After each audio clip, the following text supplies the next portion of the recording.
Hello curies, आप सभी लोगों का स्वागत है मूवीज़ पनघट में। आज हम बात करने वाले हैं she and her perfect husband के एपिसोड 30 की।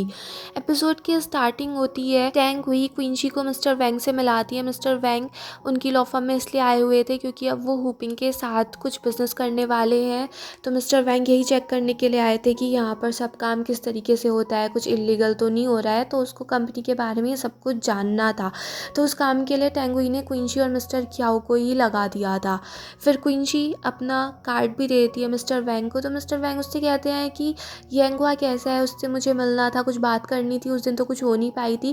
क्विंची कह देती है कि अभी उसके पेट में कुछ प्रॉब्लम है, तो लंच और डिनर वगैरह तो कुछ हो नहीं पाएगा आपके साथ, तो कभी और ही बात कर लेंगे। वैंग भी कह देता है कि उस सब की ज़रूरत नहीं है, बस कैचअप ही तो करना है। कैचअप के लिए डिनर और लंच की क्या ज़रूरत है, वो तो ऐसे ही भी कर लेंगे। और फिर वो क्वींची से ये पूछने लगता है कि तुम्हारी लॉ फर्म किस प्रिंसिपल पे काम करती है, तुम काउंसलर किस बेसिस पे केसेस लेते हो। उसको सुन के क्वींची बोल देती है डायरेक्ट कि हम तो मनी के बेसिस पे लेते हैं, जहाँ से अच्छा पैसा आ रहा होता है उसी को ले लेते हैं। क्विंची की बात सुन के वैंग कहने लगता है कि मुझे नहीं लगा था कि काउंसलर हो के तुम ऐसा आंसर दोगी और अपनी कंपनी को इस नज़र से दिखाओगी कि तुम लोग कितने टैकी हो, सिर्फ पैसे के पीछे भागते हो। क्विंची भी कह देती है कि मैं तो आपसे इसीलिए बात कर रही हूँ ना ऐसे, क्योंकि आप बिजनेसमैन हो। बिजनेसमैन को तो ऐसे घुमा फिराई वाली बातें अच्छी नहीं लगती है ना, उनको तो डायरेक्ट चीज़ें पसंद आती हैं। फिर वैंग क्विंची से पूछ लेता है कि इन सेलिब्रिटीज़ केसेस में कितना ज़्यादा पे मिल जाता है। क्विंची कहती है कि इन सेलिब्रिटी केसेस में कुछ ज़्यादा तो मिलता नहीं है, इसीलिए हम ये सेलिब्रिटी केसेस को ज़्यादा लेना भी नहीं चाहते हैं, क्योंकि इनमें बड़ी प्रॉब्लम रहती है। बट वैंग कहता है कि इसमें तो अच्छा ही है ना, तुम्हें मीडिया आउटलेट इतना अच्छा मिल जाता है, पब्लिसिटी हो जाती है, फेम मिल जाता है। बट क्विंची कह देती है कि हमारे फर्म के पार्टनर मिस्टर, जिनको ये चीज़ें पसंद नहीं आती हैं, वो कहते हैं कि जितना इन चीज़ों के से तुम दूर रहो उतना ही अच्छा है, इसीलिए हमारी लॉ फर्म दूसरे प्रिंसिपल्स पे काम करती है। फिर क्विंची वहाँ से चली जाती है और बैठ के वो वैंग पे गुस्सा कर रही होती है। तभी वैंग उसके ऑफिस में ही आ जाता है और उससे कहता है कि क्यों ना हम लंच पे बात करें। बट क्विंची मना कर देती है कि नहीं, मुझे नहीं जाना है। बट फिर भी वैंग बहुत ज़्यादा इंसिस्ट कर रहा था, तो क्विंची उससे ये भी कह देती है कि येंगवा को ही पसंद नहीं आएगा अगर मैं तुम्हारे साथ लंच करूँगी। उसकी बात सुन के वैंग कहता है कि तुम बड़ी अपने हस्बैंड की बातों के से गोल्डन रूल्स बना के फॉलो करती हो। फिर वो उससे कह देता है कि अगर तुम्हें मेरे साथ नहीं जाना है तो मैं टेंगुई से बात कर सकता हूँ, फिर तो येंगवा को कोई एतराज़ नहीं होगा ना, फिर तो ये बिजनेस मीटिंग ही रहेगी। फिर दिखाते हैं येंगवा मिस्टर क्यू से मिलने के लिए जाता है और मिस्टर क्यू येंगवा को देख के काफ़ी खुश होते हैं और उससे पूछते भी हैं कि अब तुम्हारी शादी हो चुकी है, अच्छा हुआ तुमने शादी कर ली। मिस्टर क्यू येंगवा से काफ़ी ज़्यादा खुश थे।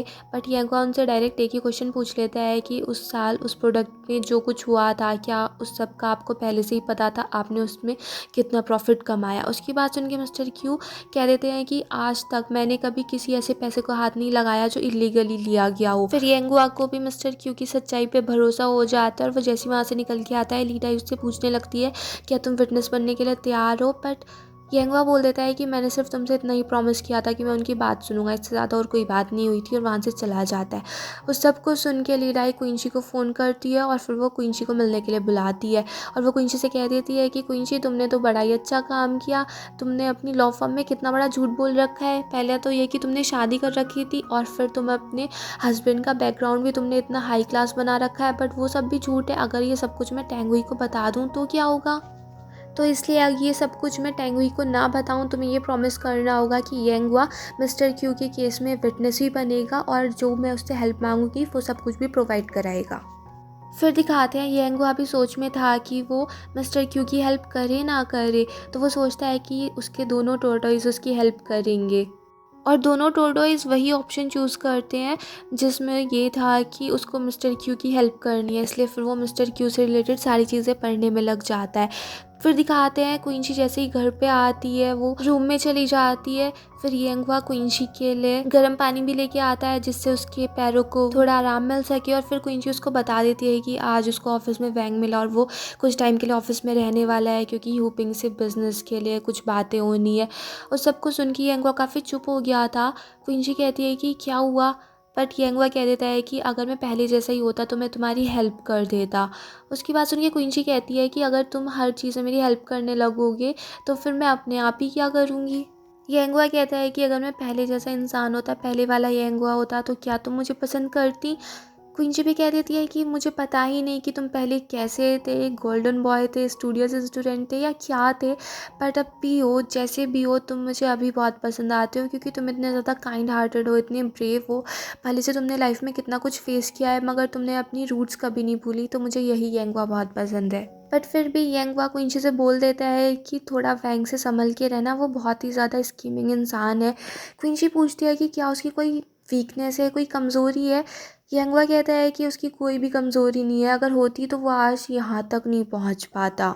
क्विंची कहती है कि उसने तुम्हें बहुत परेशान किया है ना, उसको मैं भी ऑफिस में आराम से रहने नहीं दूंगी। और फिर वो यंगवा के पैर भी उसी बकेट में डलवा देती है और दोनों हंसी मजाक करने लगते हैं। फिर दिखाते हैं नेक्स्ट डे, जैसे ही क्विंची ऑफिस जा रही थी वो देख लेती है कि जुनूई भी कहीं जाने वाला है, तो वो उससे उसकी कार कीज़ ले लेती है क्योंकि जुनूई से कार चलाई नहीं जाती, और वो उससे कह देती है कि चलो चलते हैं। जुनूई से पूछता भी है कि तुम्हें पता है मैं जा कहाँ आ रहा हूँ।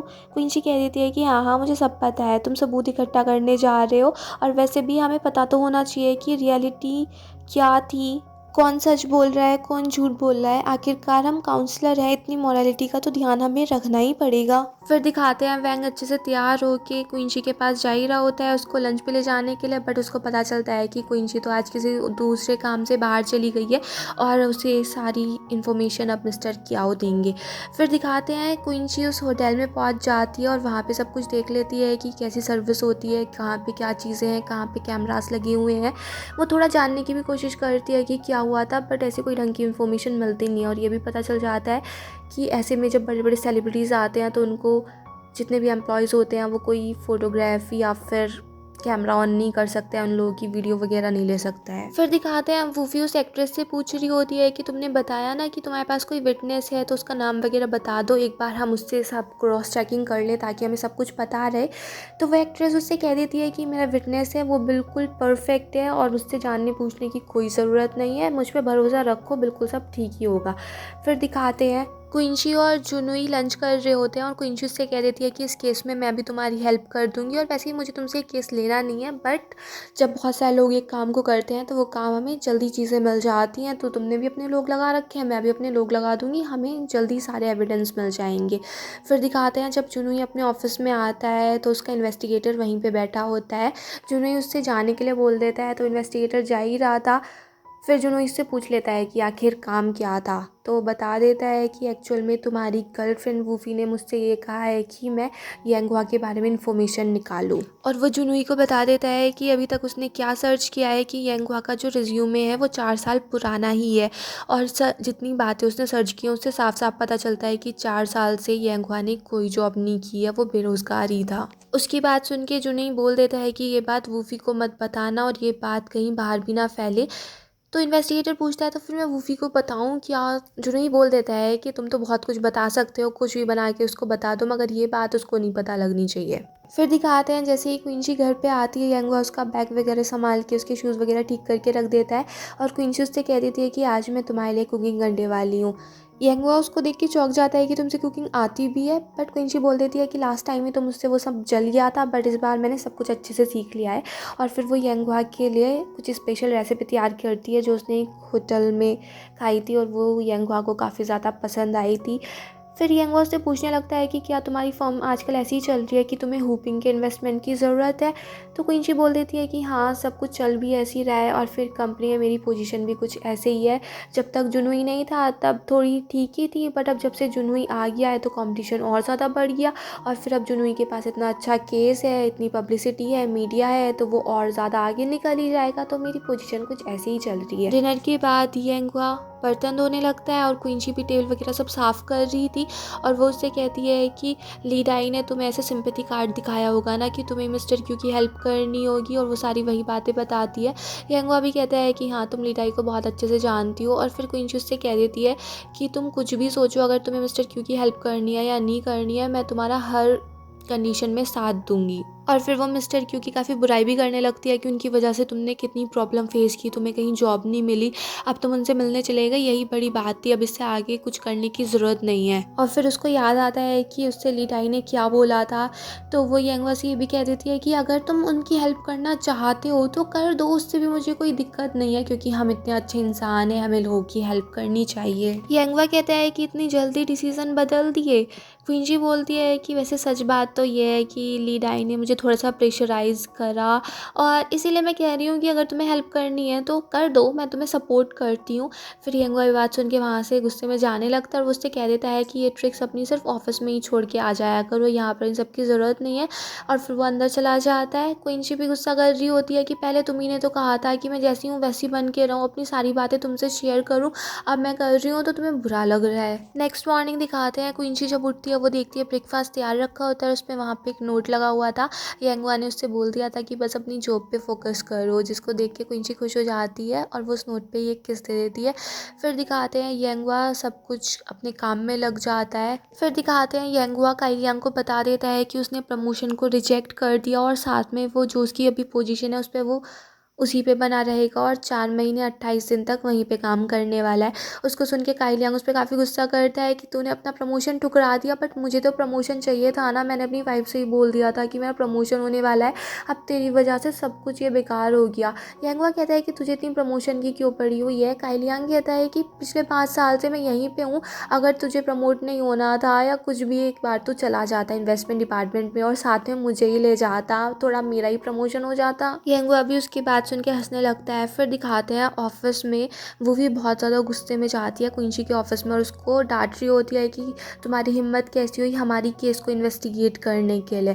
क्विंची तो बिल्कुल शांत बैठी थी, तभी वहाँ पर जुनूई भी आ जाता है क्योंकि उसने देख लिया था वूफी को ऐसे गुस्से में जाते हुए, और वो वूफी से कह देता है कि मैंने ही क्विंची से बोला था ये सब कुछ इन्वेस्टिगेट करने के लिए। बट वूफी को बहुत ज़्यादा गुस्सा आ रहा था और वो क्विंची के 1-2 बुक्स नीचे ही फेंक देती है। फिर वो जुनूई सब कुछ उठा के रखता है और क्विंची बड़े प्यार से वूफी को समझाती है कि तुम एक अटॉर्नी हो और ये लॉ फर्म तुम्हारी नहीं है, तो तुम्हें देखना होगा कि तुम कैसे बिहेव करते हो, एक अटॉर्नी के रूल्स भी जानती हो, कैसे लोगों से बात करनी होती है।